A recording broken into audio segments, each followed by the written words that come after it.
पुट पठान जो नको हुयो जमींदार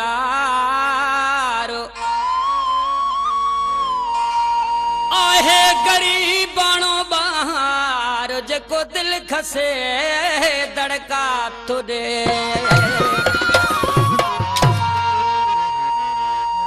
ओ मुझो तू थी वञ प्यारा माण्हू माराई दे के हिन आशिक तुंहिंजा कंहिंखे कोहाई दे के हिन आशिक तुंहिंजा कंहिंखे कोहाई दे या त तूं प्यारा पंहिंजो पाण खणाई दे या त तूं प्यारा पंहिंजो पाण खणाई दे के हिन आशिक तुंहिंजा कंहिंखे कोहाई दे के हिन आशिक तुंहिंजा कंहिंखे कोहाई दे मुंहिंजो तूं थी वञ प्यारा माण्हू माराई दे मुझो तू थी वञ प्यारा माण्हू माराई दे के हिन आशिक तुंहिंजा कंहिंखे कोहाई दे के हिन आशिक तुंहिंजा कंहिंखे कोहाई दे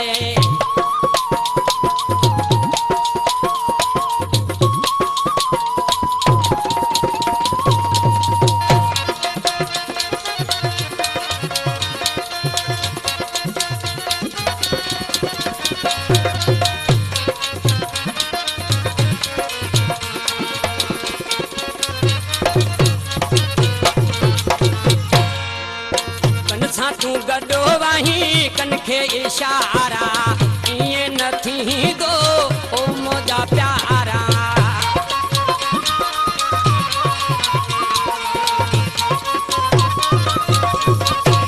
कन सा तू गडो वही कनखे इशारा इए न थी दो ओ मोजा प्यारा पाड़े या त तू प्यारा पंहिंजो पाण खणाई दे या त तू प्यारा पंहिंजो पाण खणाई दे के हिन आशिक तुंहिंजा कंहिंखे कोहाई दे के हिन आशिक तुंहिंजा कंहिंखे कोहाई दे या त तू प्यारा पंहिंजो पाण खणाई दे या त तू प्यारा पंहिंजो पाण खणाई दे के हिन आशिक तुंहिंजा कंहिंखे कोहाई दे के हिन आशिक तुंहिंजा कंहिंखे कोहाई दे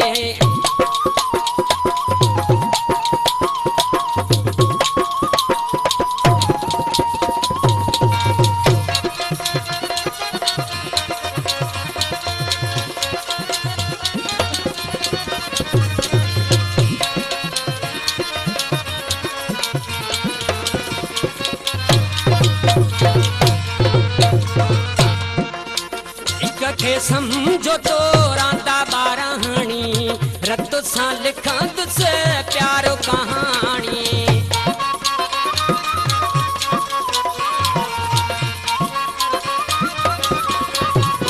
इश्क के समझो तो रांदा बाराणी रत सां लिखंद से प्यारो कहानी कीअं गैरन सां पोइ हथड़ो मिलाई दे हथड़ो में लाई दे के हिन आशिक तुंहिंजा कंहिंखे कोहाई दे के हिन आशिक तुंहिंजा कंहिंखे कोहाई दे मुंहिंजो तूं थी वञ प्यारा माण्हू माराई दे वो मुंहिंजो तूं थी वञ प्यारा माण्हू माराई दे के हिन आशिक तुंहिंजा कंहिंखे कोहाई दे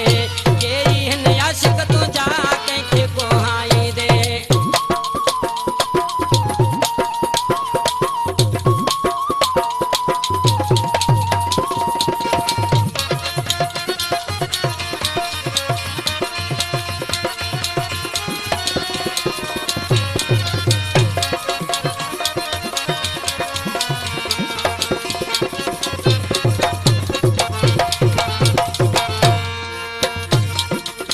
कुर्ब कोराई ते करणो ई